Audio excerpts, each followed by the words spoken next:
ಮನ್ಸಲ್ಲಿ ಅನ್ಸಿದ್ದು ಮಾತಾಡಿದ್ರೆ ಎಲ್ಲ ತಪ್ಪಾಗಿ ಅರ್ಥ ಮಾಡ್ಕೋತಾರೆ ಗುರು. ಅದಕ್ಕೆ ಹೋಗಿ ದೊಡ್ಡವ್ರಿಗೆ ಮರ್ಯಾದೆ ಕೊಡಲ್ಲ, ಕೆಟ್ಟವನು ಹಂಗಿಂಗಂತ ಮಾತಾಡ್ಕೋತವ್ರು ಗುರು.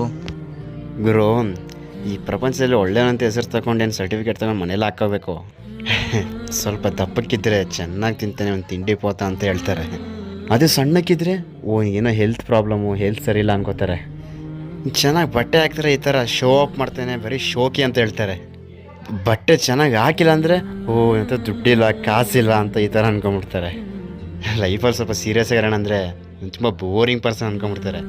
ಅದೇ ಸ್ವಲ್ಪ ಜಾಲಿಯಾಗಿ ಫನ್ನಾಗಿರೋಣ ಅಂದರೆ ಜವಾಬ್ದಾರಿನೇ ಇಲ್ಲ ಅವನಿಗೆ ಅನ್ಕೋತಾರೆ. ಮನಸ್ಸಲ್ಲಿರೋದನ್ನ ಮಾತಾಡೋಣ ಅಂದರು ಇವ್ನು ತುಂಬ ರೂಡ್ ಆಗಿದ್ದಾನೆ ಅಂತ ಅನ್ಕೋತಾರೆ.